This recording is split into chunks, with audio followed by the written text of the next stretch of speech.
again for being here. We have the honor today of having our most honorable DCO, Miss Catherine. Thank you for being here and thanks for agreeing to come out and to speak to us today. I welcome you. You can go ahead. The floor is yours. Karibu sana. All right. Thank you very much. Happy New Year, everyone. Happy New Year to you. This is Catherine Morioki, Cooperative Officer in charge of Jowes, and I'm grateful today to be part of this meeting. I have notes in soft, so after the meeting, I'll be in a position to share to the Vice Chair so that you may be able to share with your members, probably for review later. Today we are going to talk about a few things, and that being one of it being amendment of the bylaws. But before we touch on amendment of the bylaws, I will have a few things also to talk about. Number one, I just want to emphasize the importance of education in SACCOs. Education in SACCOs is part of the cooperative principles. In SACCOs, we have, or cooperatives are governed. Cooperatives are governed by the 7 principles that we normally follow because Jowes is a registered and regulated society under the Cooperative Act Cap 490. So we have 7 principles. I will touch on the 7 principles first so that you may understand the principles that govern you as a society as per the regulations. And principle number 1, we have open and voluntary membership. Open and voluntary membership. This is whereby a member can willingly register and can willingly withdraw from the society.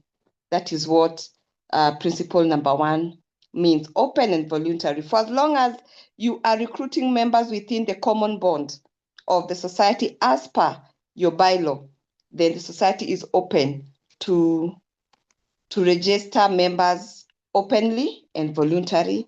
As well, they can be in a position as well to withdraw from the society. Secondly, the second principle is democratic member control. This is whereby we say one man, one vote, regardless of the shares or the amount of money you have in a society. It is one man, one vote, democratic member control. The other principle, number 3, we have member economic participation. This is whereby we say we are here for a reason. Member economic participation. We are here for a reason. Our name is Jowes, that is savings and credit. So our purpose number 1 is to save. So as a member, this principle basically says as a member of Jowes, you have an obligation to save and to take up loans and to patronize the society product. That is principle number 3, member economic participation. Principle number 4, autonomy and independence. As much that is autonomy and independence, as much as you have other stakeholders, for example, like the ministry, insurance company, and other stakeholders that you work with as cooperative, as Jowes, you're supposed to be independent. No one should come and tell you things that are against what your law says, what your bylaw says. So as a society, you must be independent in your way, in your own ways, regardless of the stakeholders that you have. The other principle is education, training, and information. So today we are following the principle number 5, that is education, training, and information, whereby members are called to understand the products, to understand more about cooperatives, and even to learn more in regards to SACCO matters. So today we are undertaking principle number 5, education, training, and information. Then the other principle, we have principle number 6, cooperation among cooperatives. Cooperations among cooperatives. We have a lot of cooperatives in Kenya, especially where you are registered, that is Tarehe sub-county. We have almost 1,500 cooperatives in Starehe only. So as Jowes, you should be in a position to benchmark with those societies, to get to know those societies, to get to learn, especially societies which have the same common bond as yours. It is important even to participate in things like Ushirika Day, to participate in things whereby people go and do exhibitions for circles.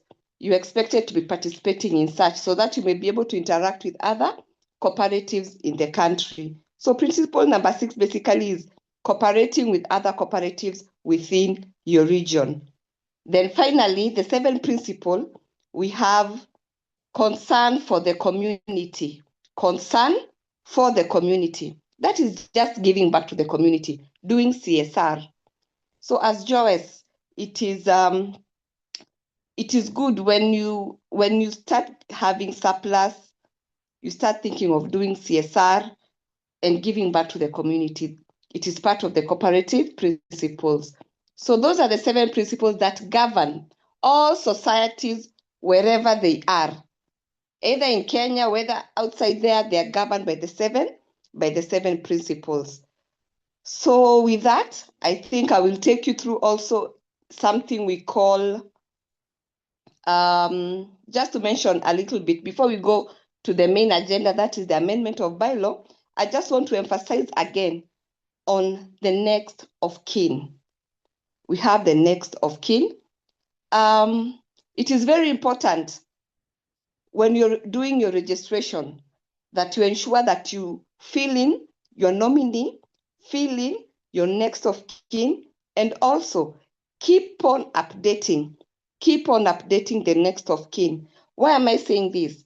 This is because, God forbid, one of us passes on and you've not indicated the next of kin or the nominee.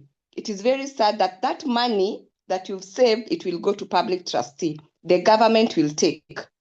It will not remain with Jowes, but the UFA, unclaimed asset will come for that money. So it is very important for you as a member to ensure that you keep on updating the next of kin. And as you're doing that as well, let us ensure that we are saving money.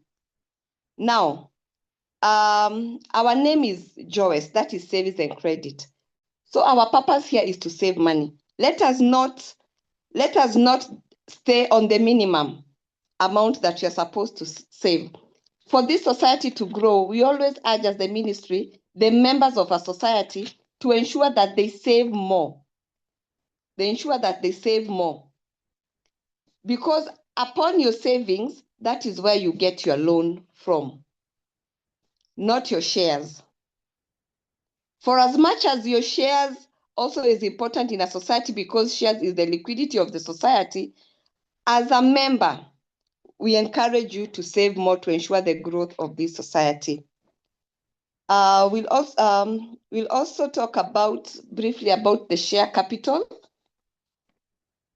I want just to emphasize again that share capital is not refundable. Share capital is only transferable. And shares is where you earn your dividends from. You earn dividends from shares, and then you earn interest on members' deposit from your savings. Now, as a member, you can top up your shares, but there is a limitation. For savings, there is no limitation. You can save as much as you want. But for shares, there is a limitation that the government has put in place.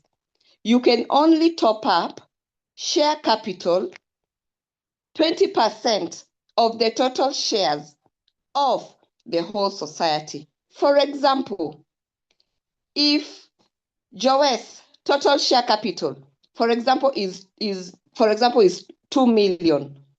As a member, you can only top up 20% of 2 million. You cannot have more than that as shares. And this has been capped like that to avoid members saying that the society belongs to so-and-so because they have a lot of shares.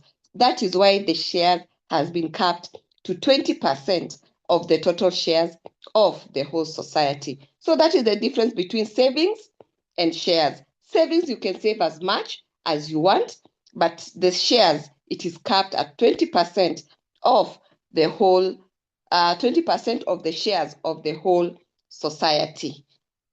Are we together up to there?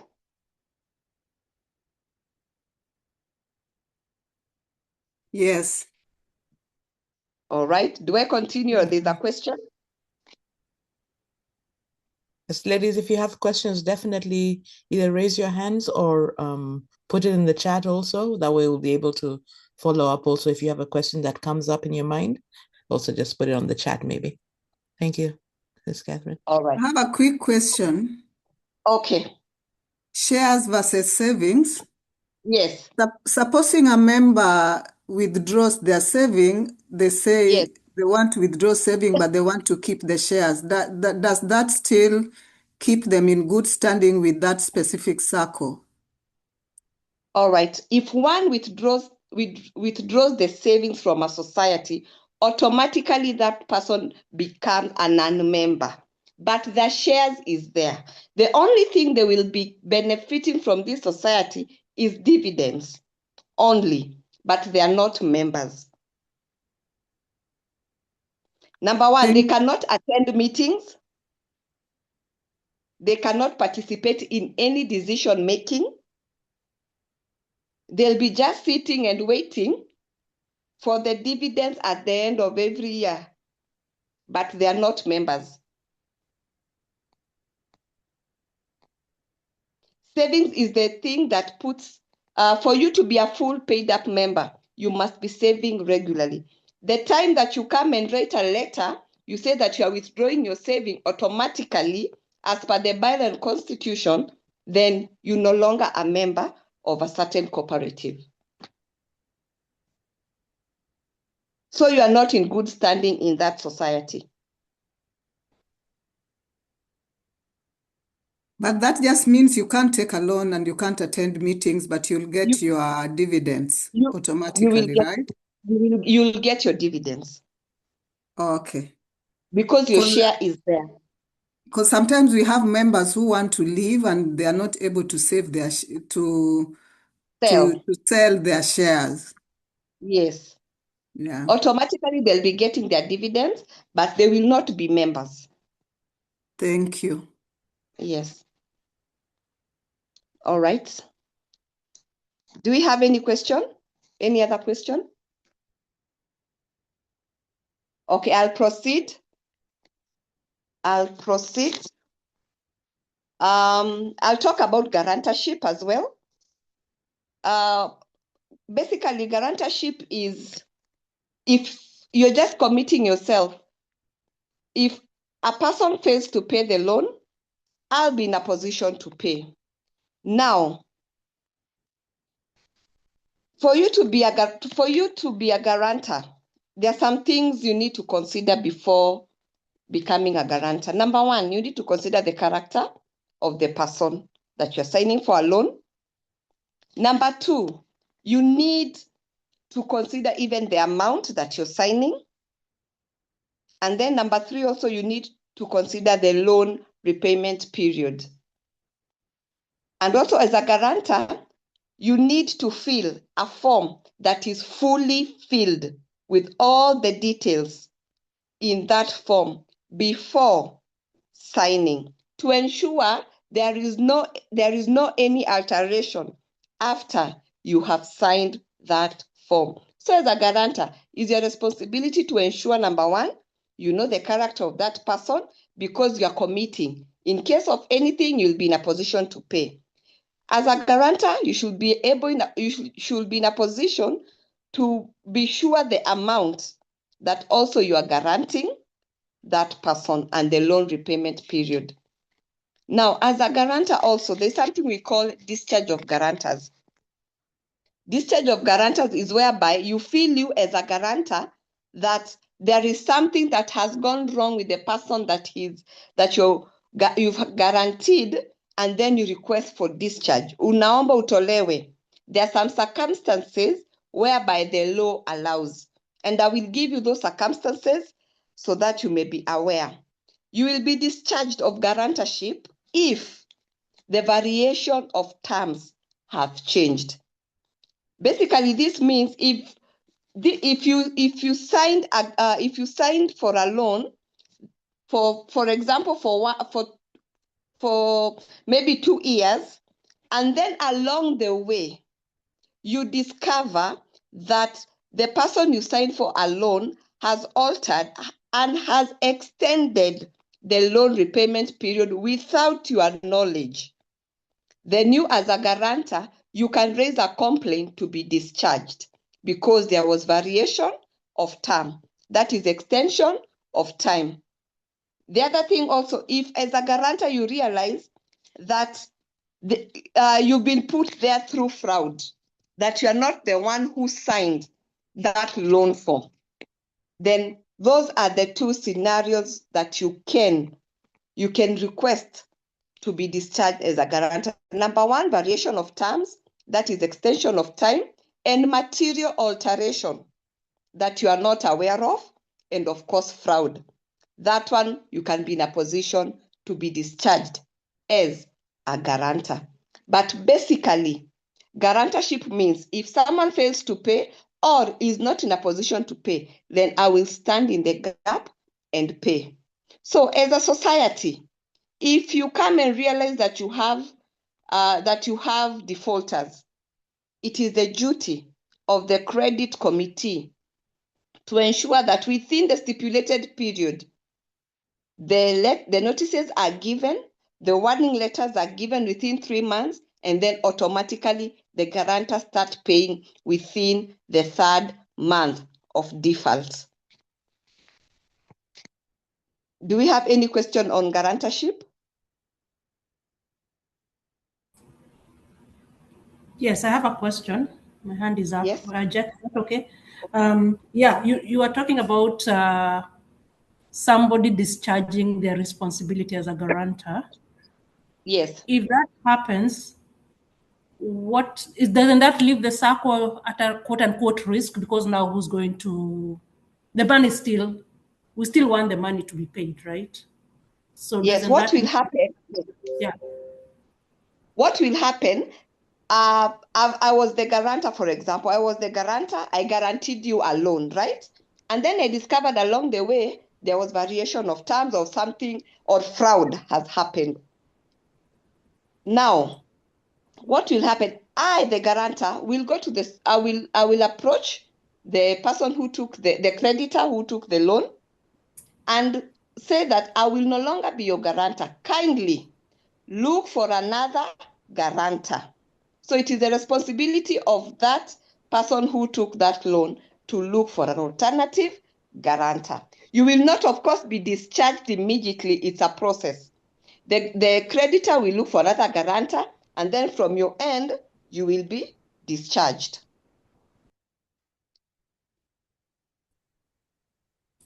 Is Thank that you. answered? Yes. All right. Thank you. Okay. Could Anyone else? Yes, I have a question. Yes. That was a good explanation on what happens when a person changes terms. But how does the person who guaranteed the loan know when the terms have been changed? How do they learn that process? All right.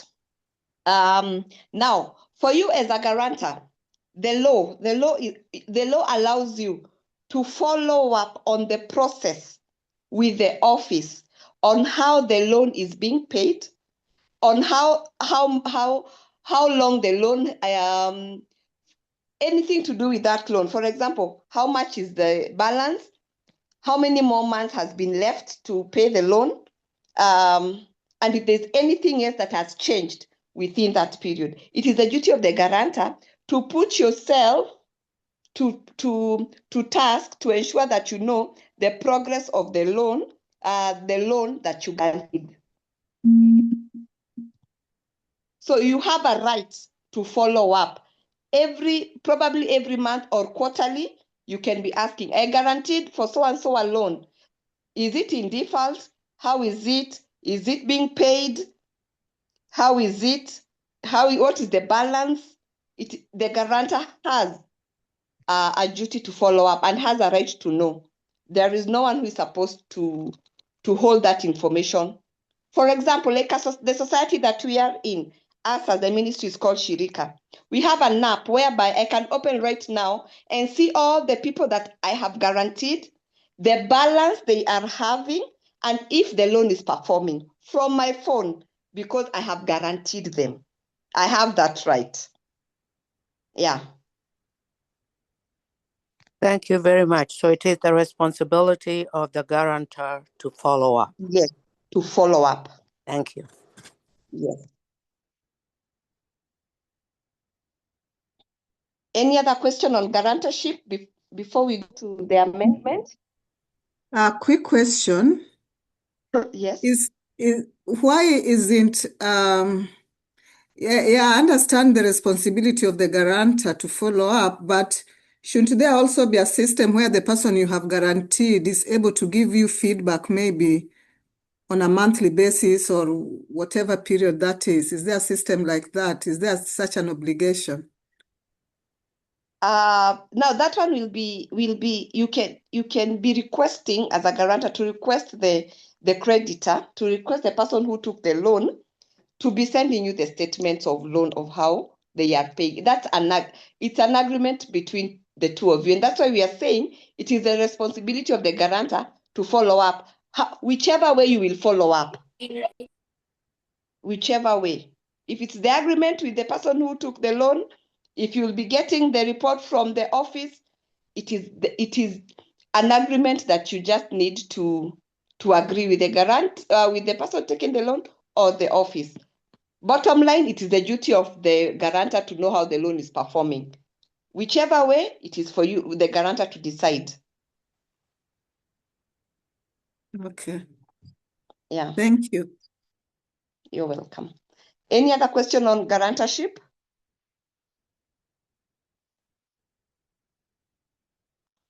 Okay. Kathy, the DCO, thank you so much for that explanation. I also just wanted to piggyback on it and let the members know that our system Quora, if you guarantee somebody a loan and you log in, because I did guarantee a couple of people loans, members, if you log in, you will see the balance and you will see the status of that loan. So as a guarantor, you do have the right to do it because the information is available to you through Quora. Thank you. All right. Thank you very much for that. So it's good that you already have a system that and also just to add on, if I'm not correct, I think if the person you have guaranteed is to default, the office also, well, they're sending out the default letters, they also send it to the people who have guaranteed you too. So you as a member, it's up to you to also just kind of check your emails, check the correspondence of the office, because if somebody defaults and you guaranteed them, when they're getting the default letter, also you are supposed to get that notice too. Yeah, but I also see Lydia has her hand up. Lydia, go ahead, please. Thank you. I had a question to Catherine. Yes. But not on guarantorship, on share capital. Okay. If someone withdraws her savings but keeps her share capital with a circle, do they still hold rights? For instance, voting, can they vote during AGMs now that we still have their share capital, but they've already withdrawn their savings and still being a member? As I said earlier, if someone withdraws their savings, automatically they are not members. If you withdraw your saving, it means you have withdrawn from the society. The only thing that has been left is your share capital. So you have no right. You have no right to attend meetings. You have no right to any decision making. You are not a member. Hata mnafaa kuwa mmemtoa kwa list yenyu, mbakishe tu share capital. Okay, thank you. Yeah. Kathy, this is Gladys again. If you could actually shed some light on this.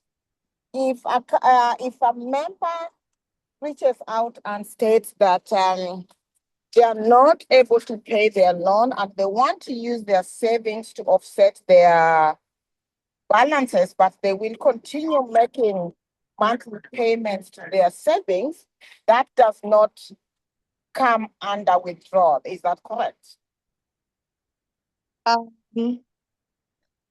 What we normally, okay, of course that one will not, because you are not withdrawing your savings, you are offsetting your loan. But it is discouraged in cooperative to offset your loan against savings. It is discouraged. But when it reaches that point, when a member comes to the office and explains and says that I'm not in a position to pay my loan, but I have my savings here, let's offset my saving from the loan. What will happen if all the amount has gone, all of it, then it means for you to get another loan, you'll be given time because you're starting afresh. Savings are fresh. So you'll be given duration to which you give new members to start taking up loans. Yes, you have not withdrawn from the society because you have not written a withdrawal letter, but you do not have any savings.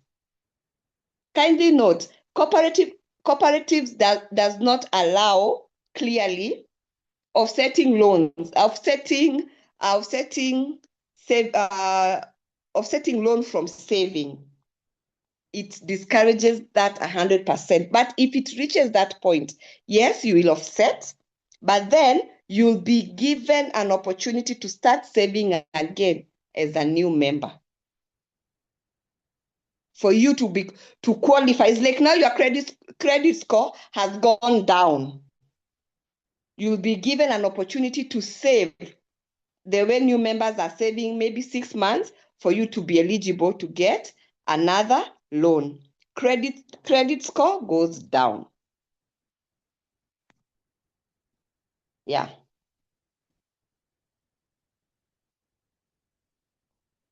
Is that answered?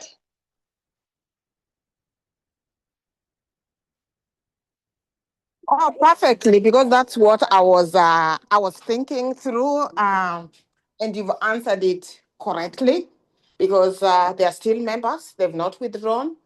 They are in a situation that they want to offset their loan, but wants to stay with the circle as they continue to save. Because they are now coming back as a new member, we do not expect to loan them anytime soon. We do expect them to catch up and stick to the duration of 6 months before they would come back for another loan. Thank you, Catherine. Okay, welcome. Any other question before I go to amendment of bylaw?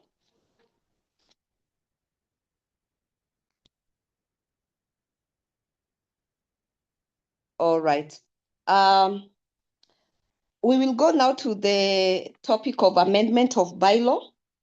And I was requested to talk about this in regards to the amendment of bylaw as per the notice or the memo you received from the Commissioner's office. Is that right, Vice Chair? Yes, ma'am. Right? Yes, definitely. Thank you. Yes. Now, I will start by saying this. Sorry. Yes. Sorry, Catherine. There is a question on the chat from Irene. Is that member then treated like a defaulter? Now, if they have come and they have said, of course, before paying that loan, you're a defaulter. But when you come and say, let us offset this loan from savings, then it means you have paid your loan, so you are not a defaulter, but your credit score has gone down. Like any other institution that we know. If you fail paying, then your credit score goes down. But after you have paid your loan, then you're not a defaulter. So the person is not a defaulter once you have paid.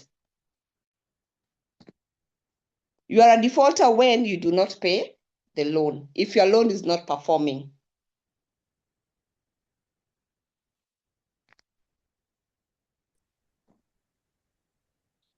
All right. A quick question, Catherine. Okay. If you guarantee a loan that is higher than your own savings, Yes. and you get to a point when you want to apply for a loan, Yes. can you still apply for that loan, or will your loan be reduced? Now, it all depends with your loaning policy. It all depends with your loaning policy, what it says. But as a guarantor, what should be checked when you're guaranteeing a loan for someone else? Number one is your saving. You cannot be in a position to guarantee a loan. For example, you're guaranteeing a loan. You're guaranteeing a loan of 1 million, and in your account, in your savings, probably you have how much? Your loans, you give them how many times? 2 times, 3 times? How much do you give out your loan so that you can calculate? Credit committee? I was going to say that question is not even valid because for you to guarantee somebody, you cannot guarantee more than what you're guaranteeing. That's what what I you have. wanted to calculate. Yeah. You So cannot it doesn't guarantee even. more. Yeah, it's not even. Yeah, you cannot guarantee more than what you have. That's what I wanted to calculate for you to see. But you cannot guarantee more than what you have. Okay. Thank you. Yeah. So it is the work of the credit committee to ensure that when you apply for a loan, they vet also the guarantor. They check the status of the guarantor before dispersing out the loan to ensure that the guarantors are also qualified to guarantee that specific loan.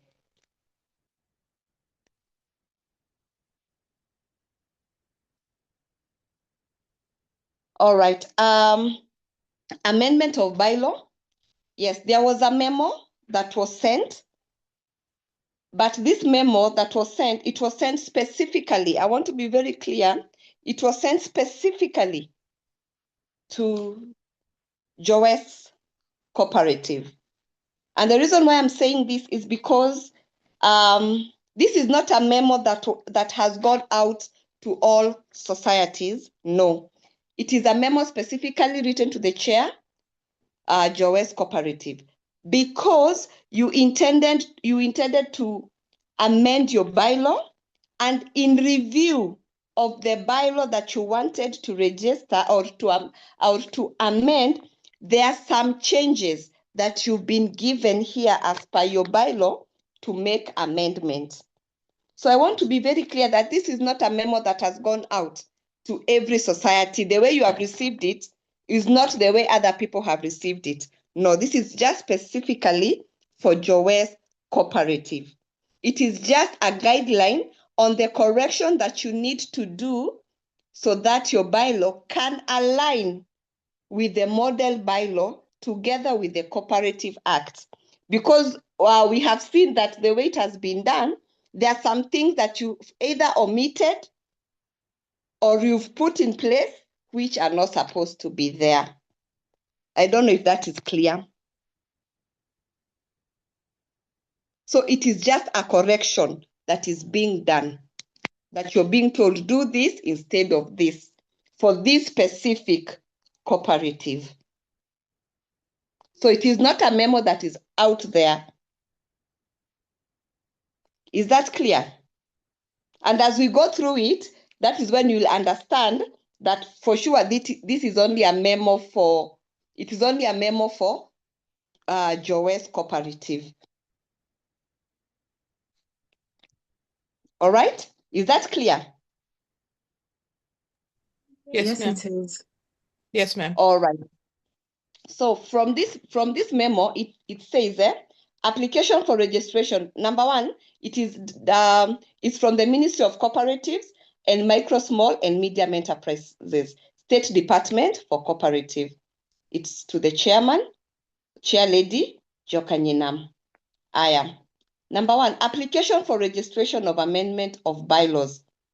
The Office of the Commissioner for Cooperatives Development acknowledge the receipt of your document requesting for amendment of your bylaws. Please note that we cannot proceed with the registering your proposed amendment because the bylaws have not aligned with the current model bylaw in the following areas. So it is not all the areas, but it's some areas that I've realized you omitted some things. When you check the normal bylaw or the current bylaw, which is online, there are some things you have not put in place. And with the good thing with this letter, they have indicated very well the specific clauses and the reasons. I will start by clause number 1. They have said there is lack of consistency in the name of the circle. Please check and correct the circle name in bylaw 1, 74, and 81. I have your bylaw here, the one that you are amending. The first page, that is where we have the name and address, you have indicated your name as Jokanyinam Women Empowerment Savings and Credit Cooperative Society Limited.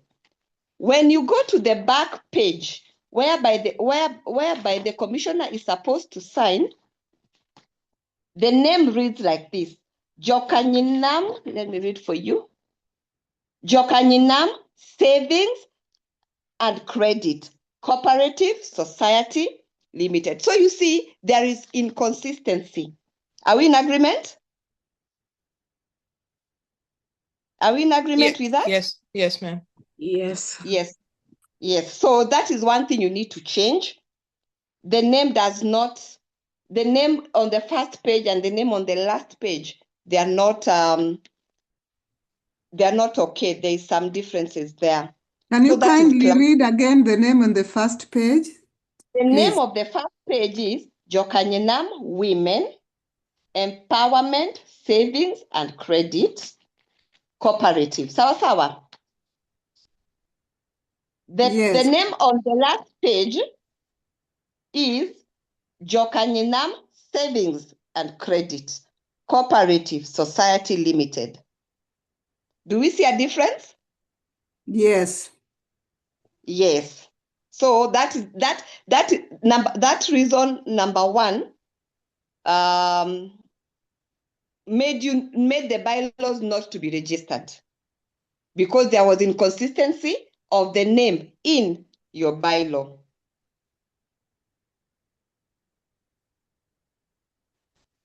Sawa?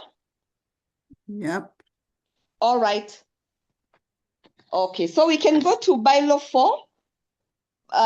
Number 2 is bylaw 4, including the phrase through investments. They have said clearly, in the sense, including the phrase investment in the sentence causes the circle society to deviate from its primary objective and should therefore be removed. We go to clause number 4. Clause number 4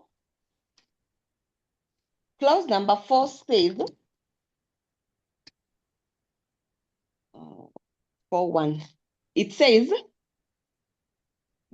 in your bylaw now, the object for which the society is established are to organize and promote the economic interest of the members through investments. Now, the reason why you've been told to remove that name, it's because you are not an investment cooperative. You are a savings and credit cooperative. Note that we have different types of cooperatives. Number 1, we have savings and credit, which is now Jokanyinam. We have investment cooperatives. We have housing cooperatives. We have transport cooperative. We have marketing cooperative. So when you write through investment, it means you have deviated from the objective of the society, which is savings and credit. Is that clear? So you have used the term investment whereby you are not an investment cooperative. You are a savings and credit.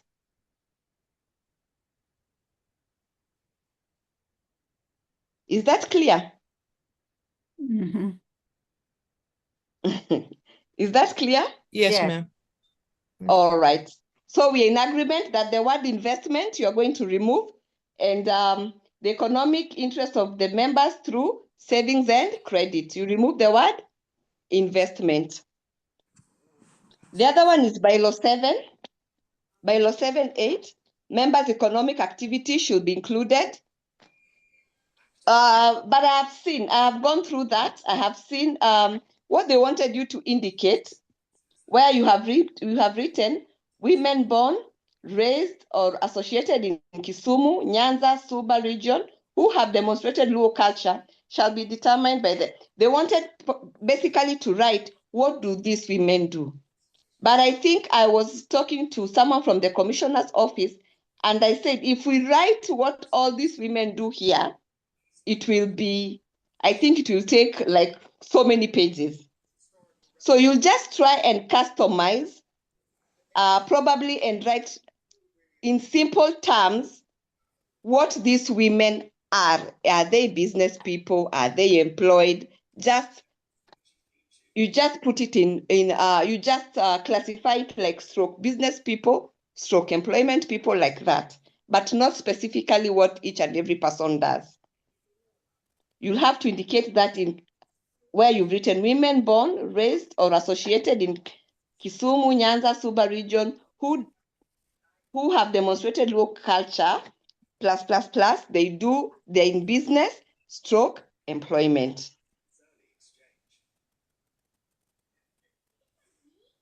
Okay? May I ask a question, Catherine? Yes. Thank you. I find it interesting that the cooperative would want to know where the funds that the members put into the cooperative come from. I'm not saying that we are laundering money or anything, but Yeah. if the person is being supported by somebody else and decides to put their money into a cooperative, why would the cooperative want to know?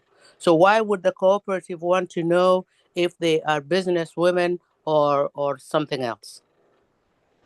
Yeah, I it's find that interesting. yeah, okay. I'll start by saying, number one, we are regulated by the Cooperative Act.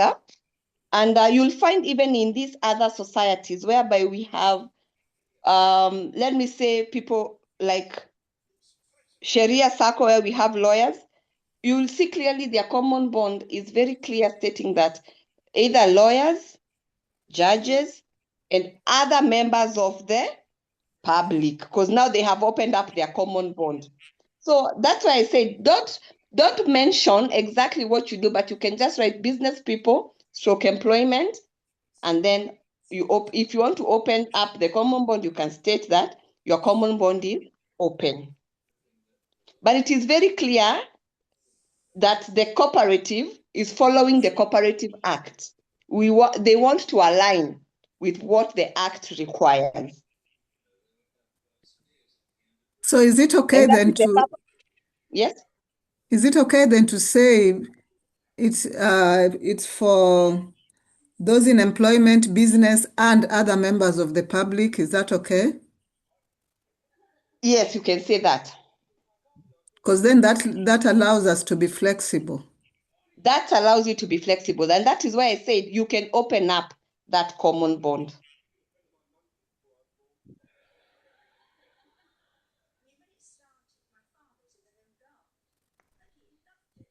Yeah, but that's a very crucial area. They normally check. That's the first thing they normally check, the common bond of the people who are registering the society.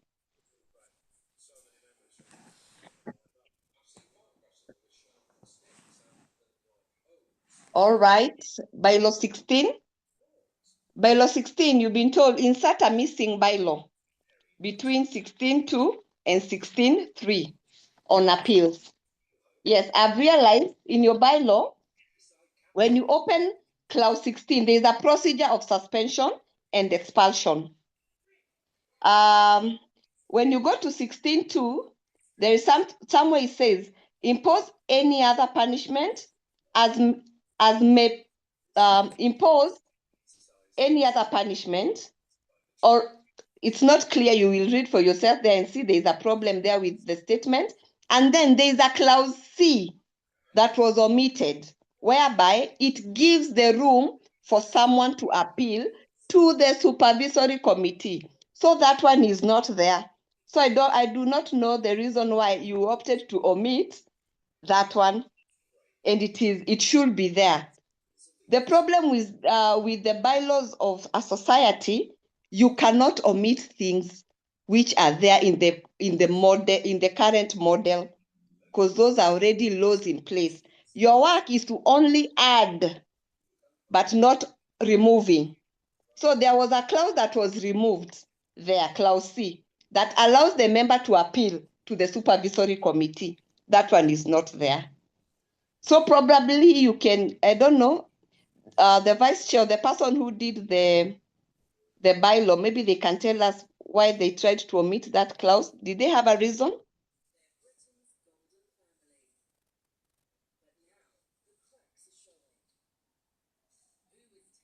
If not, I was going to probably say, when we're doing it, we're sitting with the members in a group, and everybody was chiming in. So at okay. this moment, I really cannot even tell you why it All happened right. like that. But all Okay. our members were there, and we Okay. were going through it, and All right. this was the result of us combing through it. Okay. All right. Catherine, thank you for that. How should it read legally so that we can put it back the way it was supposed to be? Because we've changed the bylaws over and over, and I don't even know if we can go back and find out exactly how it should read. If you do have that, I would appreciate the guidance. Okay, let me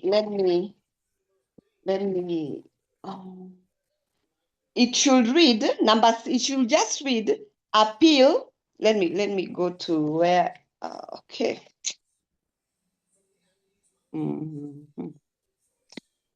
Clause C, it should just be give the member who has been suspended a room to appeal to the supervisory committee within 30 days.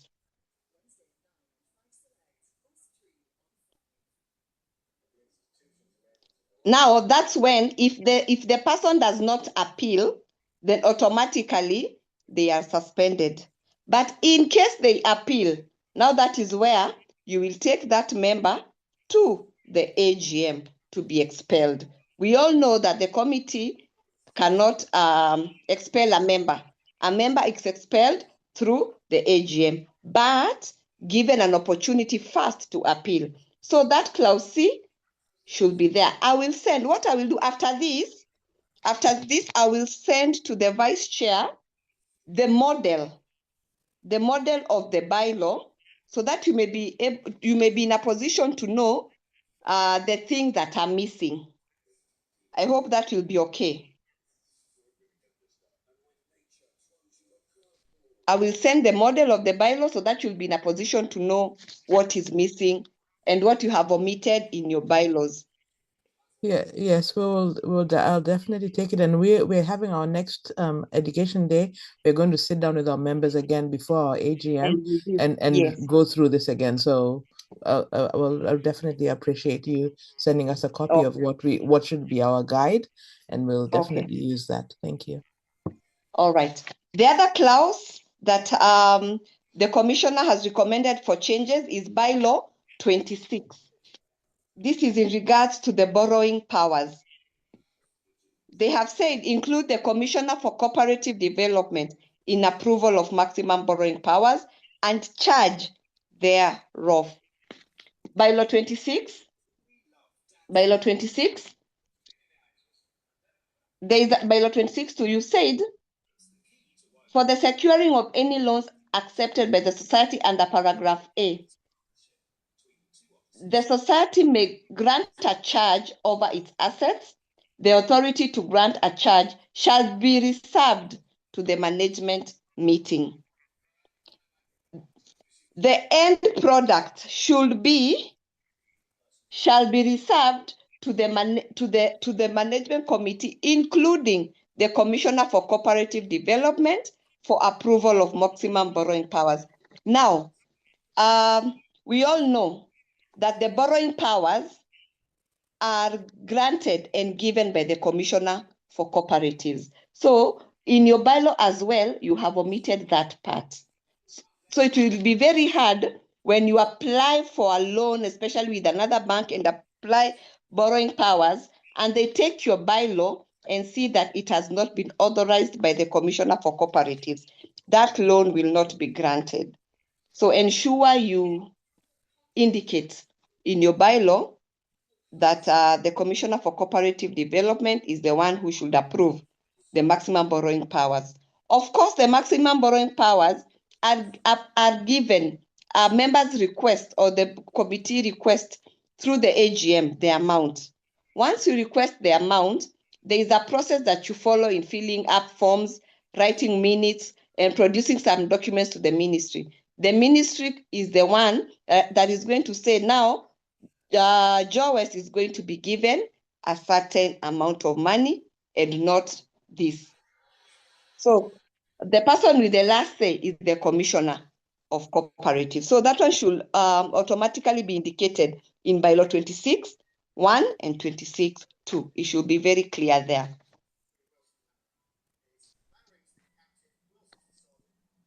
All right, bylaw 30. Bylaw 30, 32. The percentage of members to request for a special general meeting shall be at least 25%. Further indicate, now in your bylaw, you have indicated 10%. But for a special general meeting, the law does not allow 10%. It only allows 25%.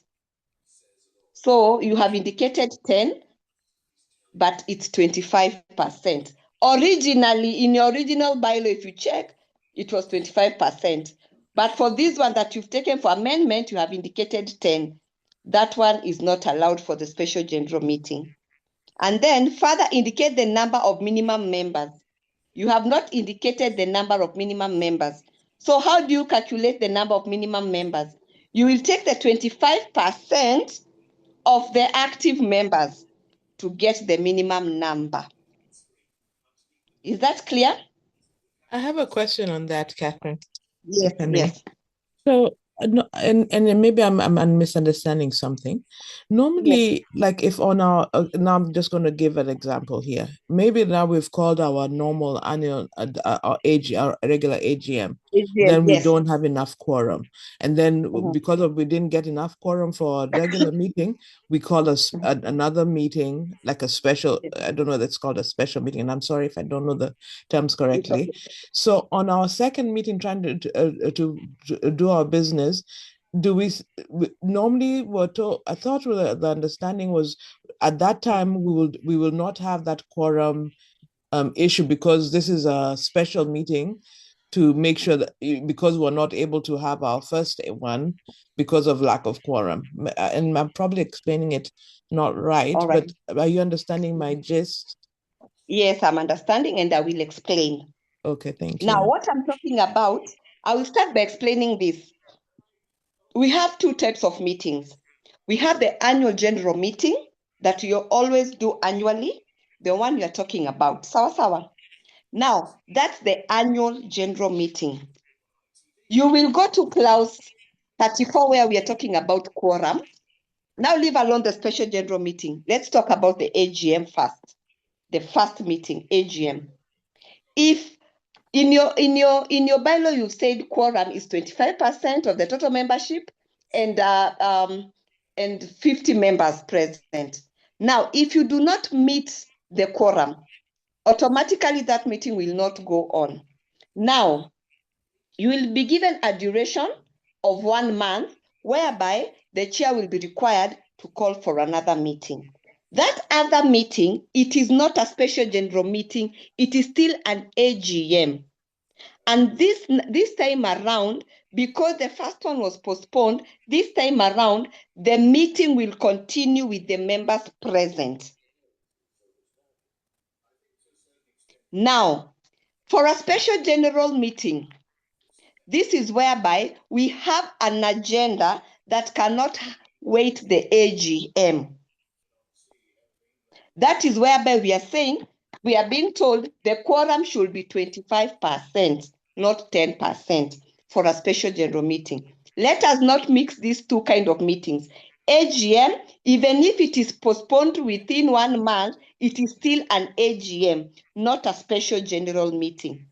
And that one should proceed with the people present. But for an SGM, the quorum must be 20%. Even if it is postponed, the next meeting for an SGM should still be 25%. But for the AGM, that is the annual one, if it is postponed, then the meeting will continue with the people present within 1 hour. Will be given a period of 1 hour, then the meeting continues with the people who are present. I don't know if that is clear. Yes, that clarifies it. Thank you. All right. So in your bylaw, 32C, you'll change 10% to 25%. Okay. We will go to bylaw 34. Bylaw 34, therefore quorum now, the one that you are saying, if you check your statement here in your bylaw, you've been told there is a mix-up in the content therein. Please review and correct. When you read that bylaw 34.1, I will read for you and you will realize that you have mixed up the sentences there, so it is not clear. And that is what you're being told to review and make it clear. Except when convened by the commissioner, the presence of at least 25% of the total active membership or 50 members, whichever is less, shall constitute a quorum for the conduct of business at the general meeting. That is okay up to there. Within 1 month, we shall be advertised as prescribed in these bylaws. If a quorum is again not attained, chairperson shall declare the meeting open with those present. Here you have indicated 15 minutes, but it should be 1 hour. But when you check your statement, as per what I will send to you, you will see the wordings there have been mixed up. So there is no much there, but just the wording. And then you remove the 15 minutes, you put 1 hour. I just think that there was some typing issue, nothing much. And then you remove the 15 minutes to 1 hour. Quick question, Catherine. Yes. On the AGM postponement, is there a set out duration of time with which you should postpone the meeting? 1 month.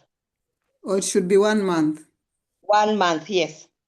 And you said the quorum for AGM should be 25%?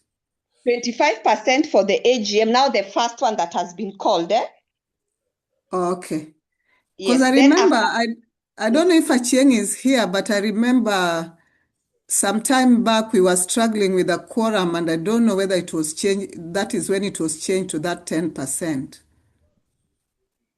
No, in your bylaw here, for the AGM, it is stated 25%.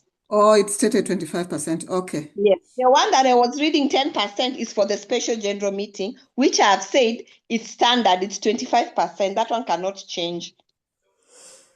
And the reason why the special general meeting is capped at 25% is to avoid people calling meetings, because we find other cooperatives which have other motives that they want to do in between the year, and they do not want to involve all members.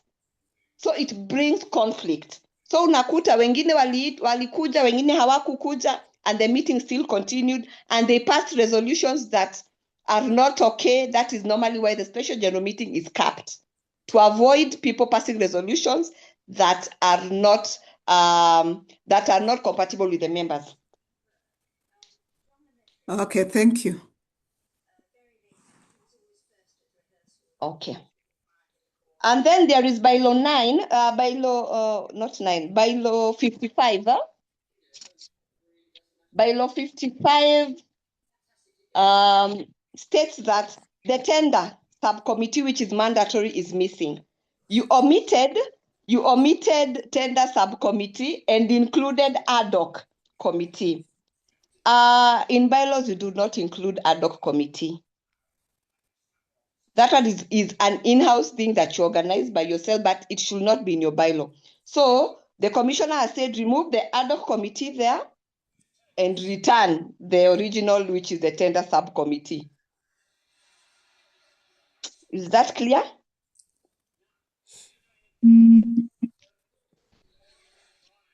Is that okay? Bylaw 55, you remove the other committee and then you replace it with the original one that was there. That is the tender subcommittee, which is mandatory, is missing among the subcommittees listed. Further, the other committee is as indicated in the bylaw is unnecessary. That's what the memo has said. So we need to agree. We need to agree that we will remove the ad hoc committee. It should not be there. Okay?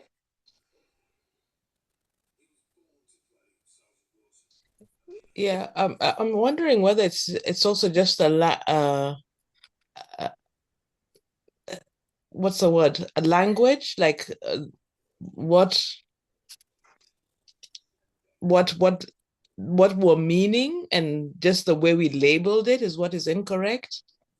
But we just so are you saying we have to have the label that the ministry now the gives? ad hoc committee you think there? The mandatory committee shall from time to time constitute an ad hoc committee when and if need arises. Automatically, that's an ad hoc committee. An ad hoc committee is a committee that is formed for a certain purpose, right? Then dissolved after the purpose is done. Right? Yes, yes. That one should not be indicated in the bylaws. Bylaws subcommittees are the ones that are reconstituted and cannot be amended or removed until we reconstitute the office again when the ministry is there. Those are the committees that should be in your bylaw. This other one, you can have it probably in something you call a board charter. You can have a board charter whereby you have all those small subcommittees that the committee wants. You can indicate those in a board charter, but not in the society's bylaw. Another question. Yeah. So these changes, are they based on the new Circle Society Act? They are based to, we don't have any new society act, it's not yet out yet. They are based with the Cooperative Act in place from 2012. These are changes that, they're not, that's why I said they are changes as per what you gave. When you look at the cooperative societies bylaws, they have, even them, when they do mistakes, they are told this is what you're supposed to do, but they are based under the Cooperative Act that is in place from 2012, not the new one. The new one is not yet signed, so we are not working with that. Maybe I may have to verify. I think in the 2012 one, there's something about ad hoc committee, but anyway, we can take it out. You will verify that, but yeah. But I think also they would say that there are only supposed to be 3 subcommittees. Your education, which ones are there? Education, credit, and tender. That tender never used to be there. I must think you're too corner. Anyway, thank you. Okay. It is there. I will send you the soft copy. As I said, I'll send the vice chair so that you can be in a position to know. Okay. Thanks. Yeah. All right. And then we are almost done. We have the other one. Bylaw, okay. Bylaw 63, whereby we have the signatories.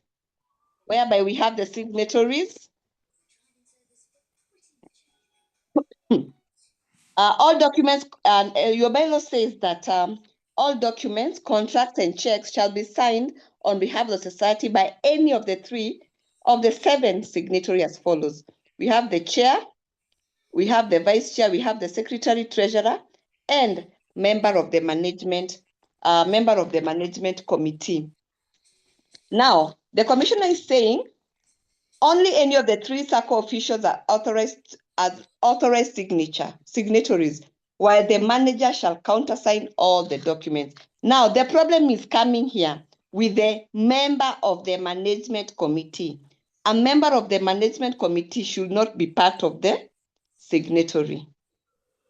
The signatory should be the chair, the vice chair, secretary, treasurer, and if you have a manager, they should just countersign on all documents. But a member of the management committee, if you are not in the executive, then you should not be indicated in the bylaw. So number E will be removed, and then it will be indicated where the manager shall countersign all the documents.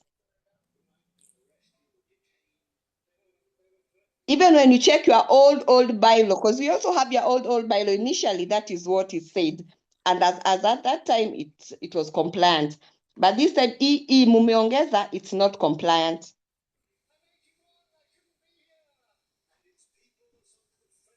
All right. The other one is bylaw 67. All the way, when you go to 67, 68, 69, you can see that the procedure will be as the current Jowes loan policy. When you look at the bylaw, at the current model bylaw, it has some requirements that you have omitted, there. So they are saying don't omit all those. Everywhere you have put the procedure will be as per the current Jowes policy. The procedure, you have to first indicate the requirements as per the bylaw, then the procedure will be as per the current Jowes loan policy. So the commissioner has said, please refer to the model bylaw and align accordingly. There are some things that you have really omitted there. And that is why I've said, when I send the model bylaw, it will assist you in knowing the things that you have omitted. Because 67, 68, 69, 70, there is a lot of information that has been omitted, a lot.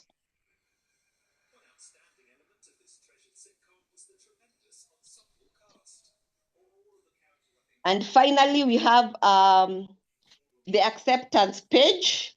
The last page, you call it the acceptance. The acceptance page. When you look at the printed bylaw, if you look at your printed bylaw, that last page has started from 78.2 all the way to where the commissioner should sign. Now, it has not left any space for the commissioner to sign. You see the way you are showing this page starting, it's starting acceptance.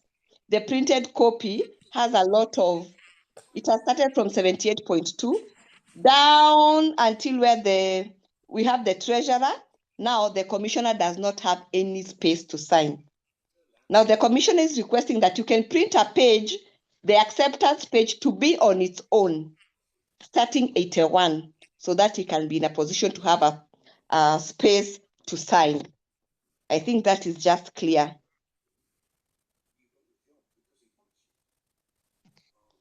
That is clear? Yes, ma'am. All right.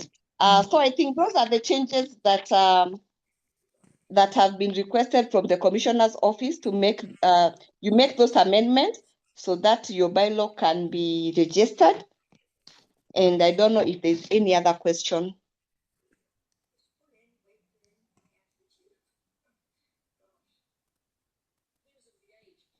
So, Catherine, these amendments are to be made in the AGM, or we can make them on a No, special? you can make them on your own. The AGM already The AGM already gave an what do we call an authorization to do the amendment of bylaw.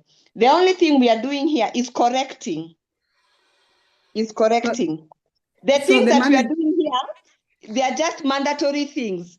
If they have no option, they have to change. Okay, so It's not management can something just that, sit by themselves. yes, for as long as you follow the procedure, there's nothing they will change here. Okay. Yeah. So my question is, with our AGM coming up in the next the next 2 months or so, Yes. if does it make sense to try and do these corrections right now, or do we wait until we have our AGM? So in case we have changes that come up because of the AGM, so we put it all together, or what would you recommend? Now, as the committee, probably you'll ask yourself, do you want to do other changes? Because if you now do other changes, then we take them again to the commissioner's office. Then the corner issue, then our bylaw will come back.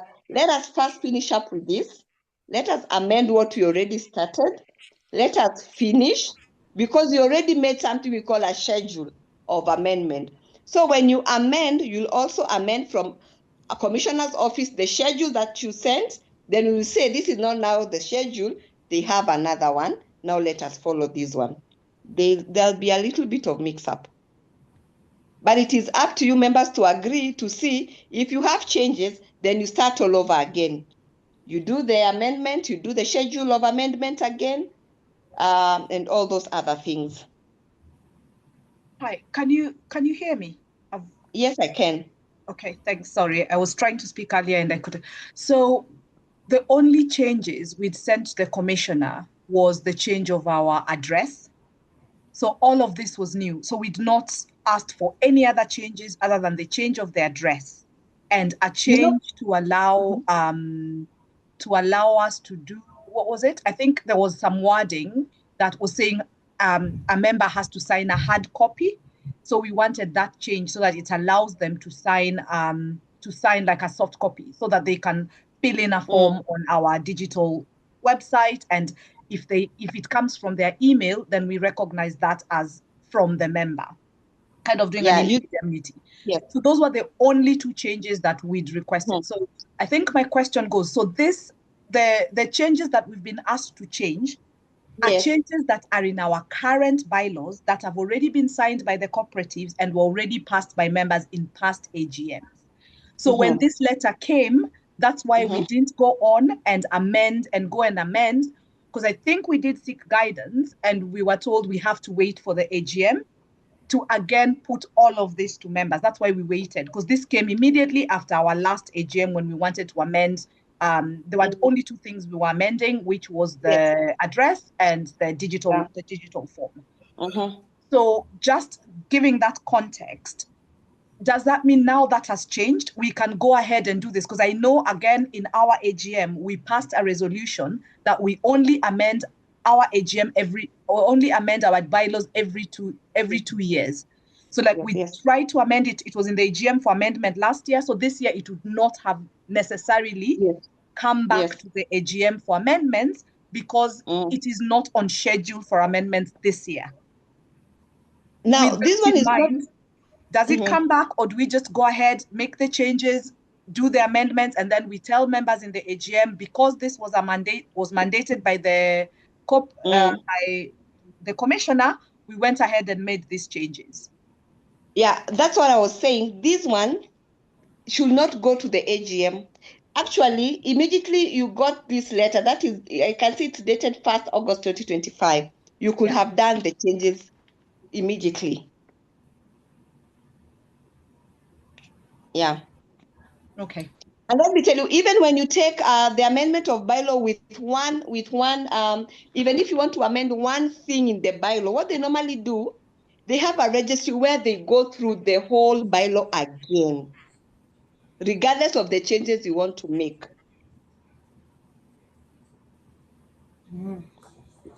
Yeah. Okay, thank you. I think that answers my question. Thanks. Okay. You're welcome. All right. I think from my end, I'm done. And thank you very much for your time. Probably if I have more questions, I'm here, I can answer. If you have questions from where we started, the loans, guarantorship, the bylaw, this is your time. Questions.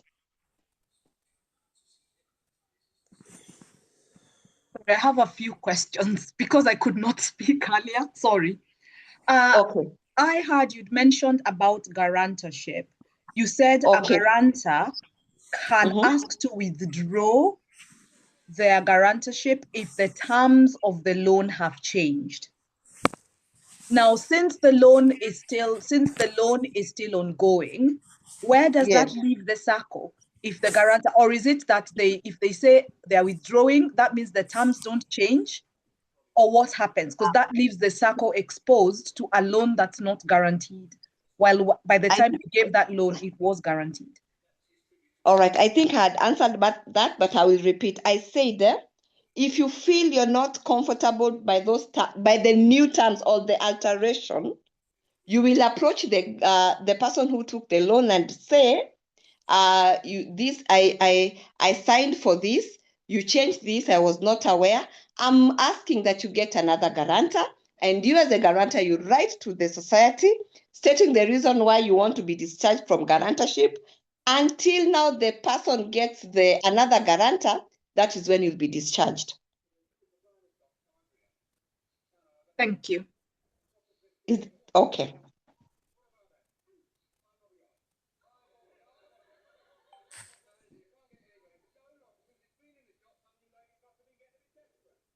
All right. If we don't have any other question, probably I'll say thank you very much for your time. And I hope we've learned something.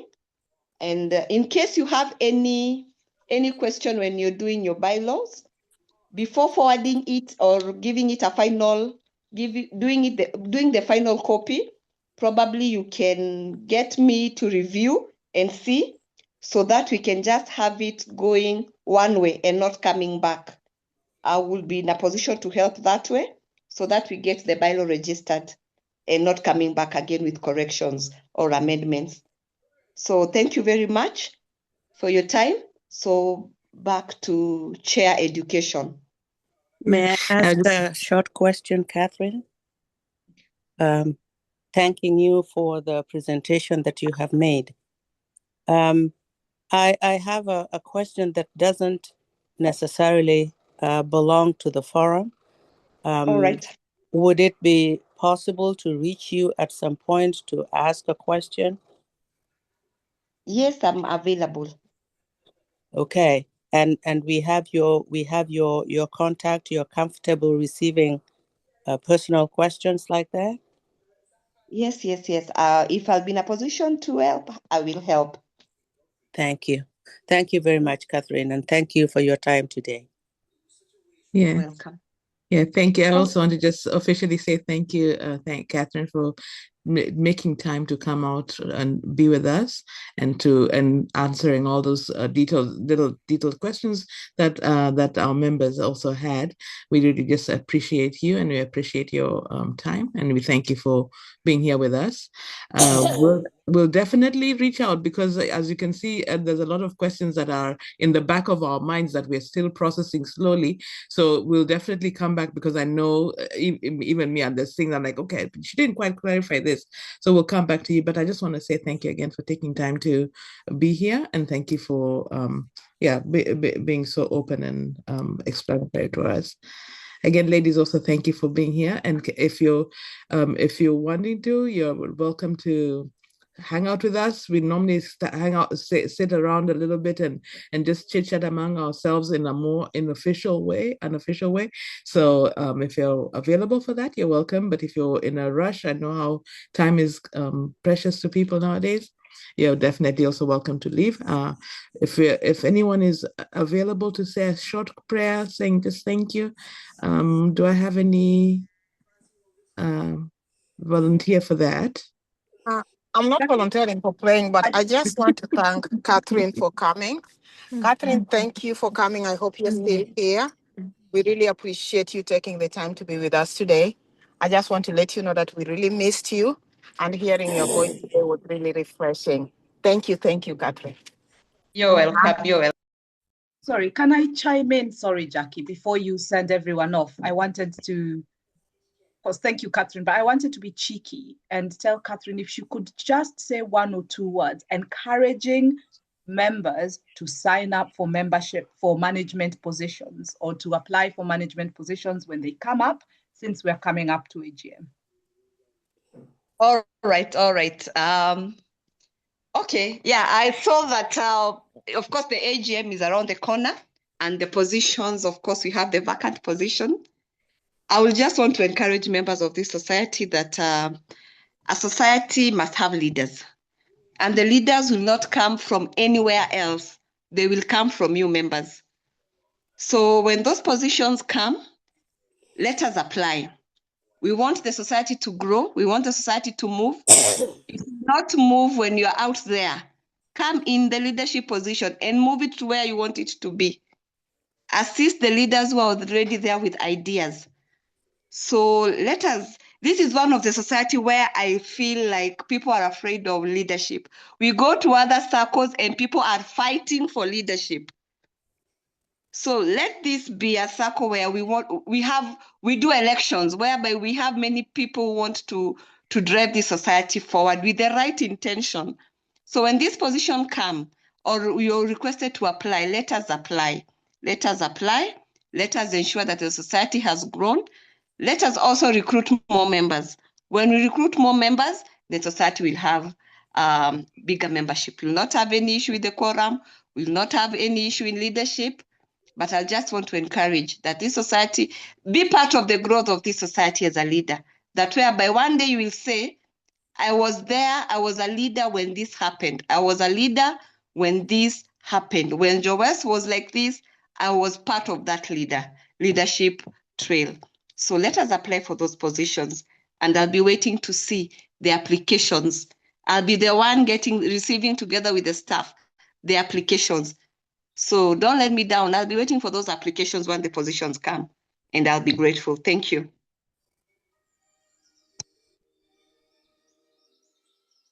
Thank you again. Thank you, Erin, for that. You're not cheeky. That was really passionate. Do I have somebody to pray us out so that those who are in a hurry to leave can leave, and those who want to hang out, you can hang out?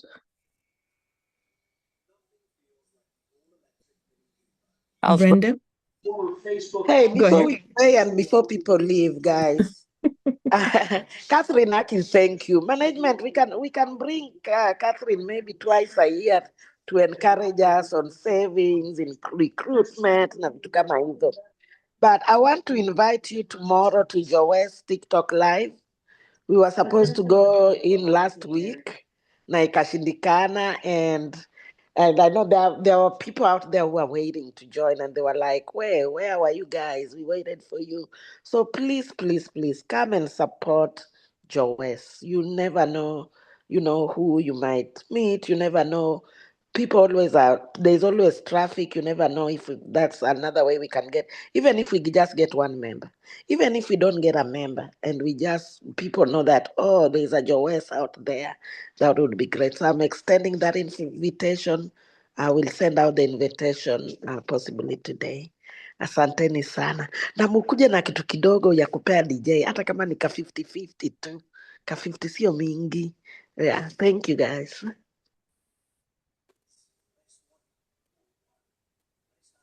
Thank you, Cheng, for leading that Jowes in TikTok. So we appreciate that. That is becoming a way to also bring in traffic. So thank you for heading that and taking that baby for yourself.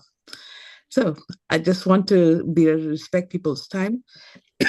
So if I have somebody who wants to pray, so we do the official, and then we can say and do Jowes therapy. We can do that. Anyone?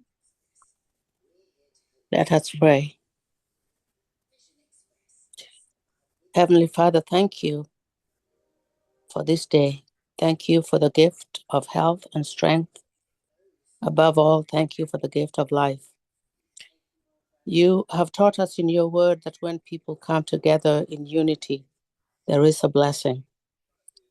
So we thank you for the unity of Jowes, and we ask that your blessing may be upon us, blessings of wisdom, blessings of tolerance of each other, the blessing of just being together and sharing ideas.